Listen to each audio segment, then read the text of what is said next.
I grew up on a small family farm in West Central Ohio.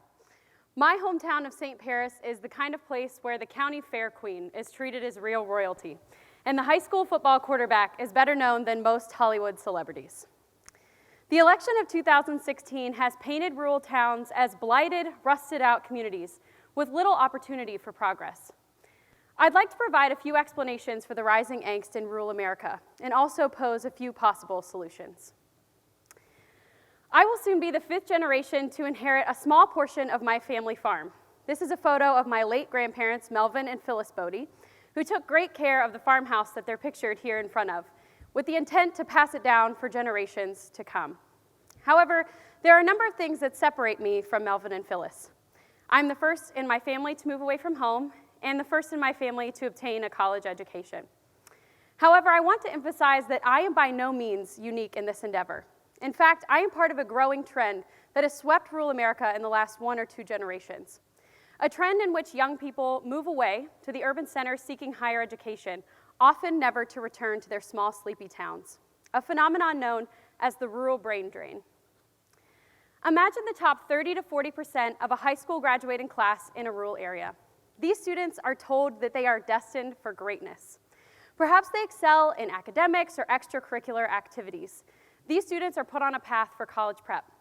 They often find themselves moving to the cities seeking higher education, and once there, experience diversity unlike they've seen before. Not just diversity in race or religion or ethnic affiliation, sexual identity, but also in diversity of economic opportunity. They're exposed to higher paying jobs that perhaps themselves and their parents have yet to see in their young lives. Young people who move away often can find it difficult to return to a place that is perhaps stuck in the times when it comes to social progress. I know for me, coming out as a gay woman was a surefire way for me to be the topic of conversation in the local diner for at least the next year. But those who choose to stay behind face their own slew of problems. These young people may be working multiple minimum wage jobs to get by. Perhaps they're commuting long distances to one of the few manufacturing jobs left.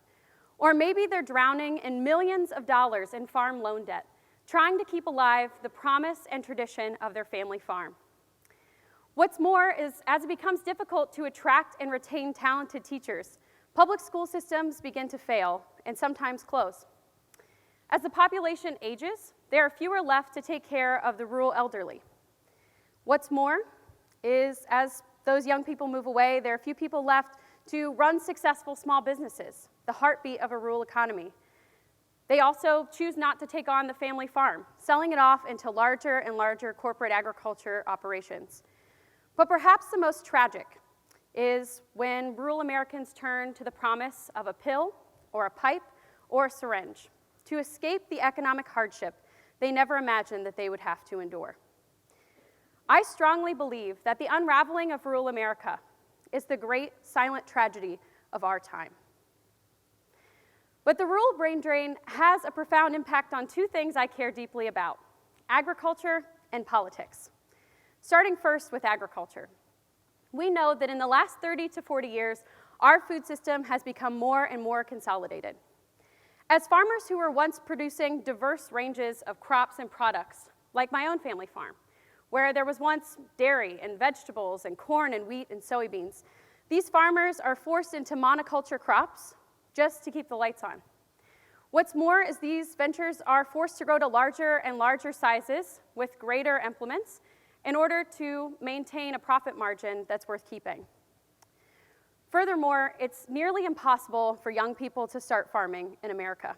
The capital investment is simply too great, and without access to that capital, young people who wish to become stewards of the land, be it those who have moved off into the urban centers and wish to return, or those who've never lived in a rural community before, it's very difficult for them to do so.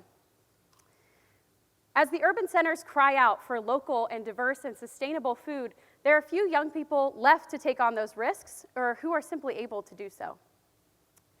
What's more is that the rural brain drain has a profound impact on politics. As we've seen in the election of 2016, political polarization in the United States has increased. And I would argue that the flight of young people from rural America has a lot to do with it. With less diverse perspectives and fewer young people available in rural communities to be voters and civic leaders, there are fewer people who are able to take on new ideas of progressive change. But it's not just national politics that are impacted.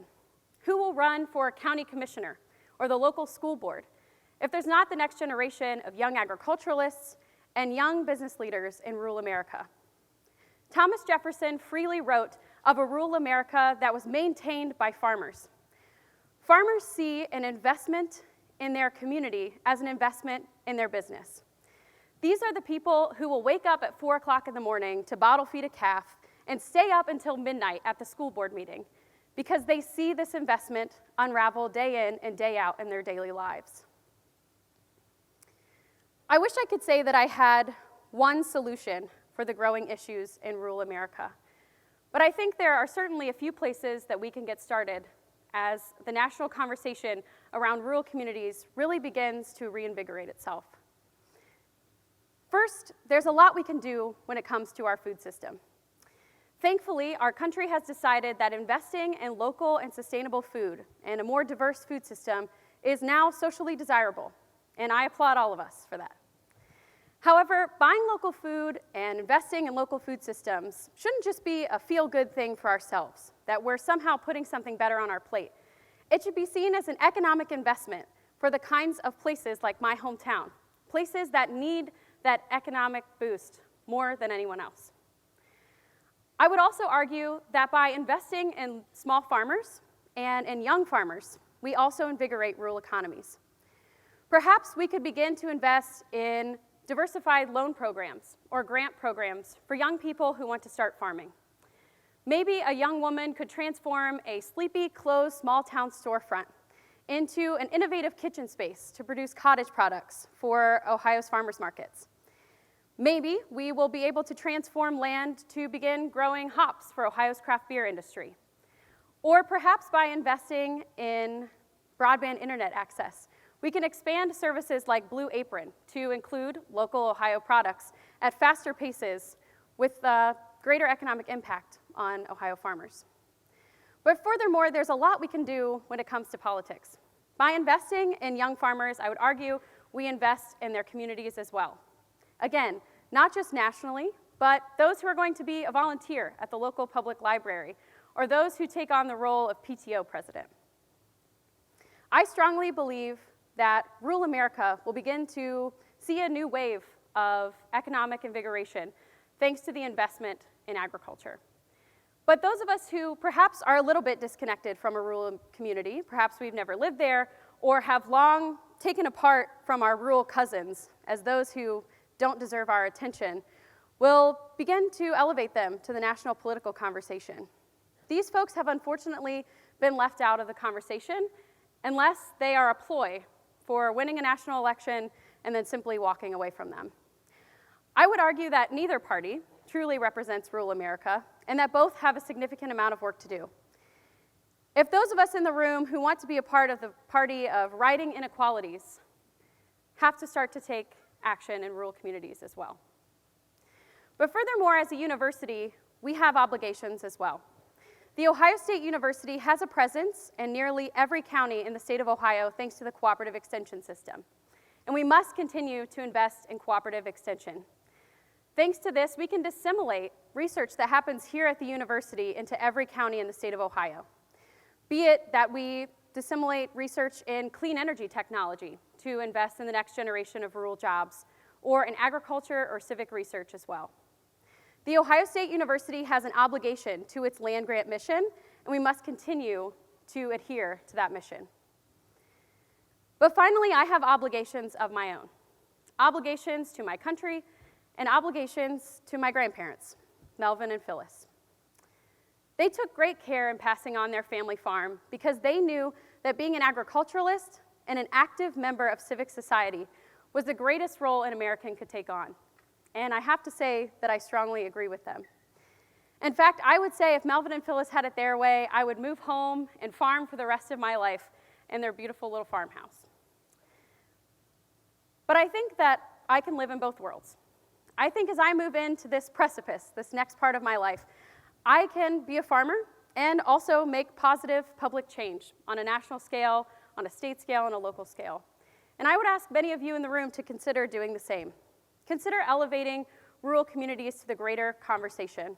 They are one of the few places where everyone is your neighbor, and the American dream still lives and is hung on to by everyone who lives there. I would ask each of you to reconsider the way that you talk about your rural counterparts, and perhaps begin to elevate them into your own conversations. Ask questions about how you can include them in your next great idea. I know that for me, I will be working day in and day out to preserve these communities, and will stay alongside them in their pursuit for the American dream. Thank you.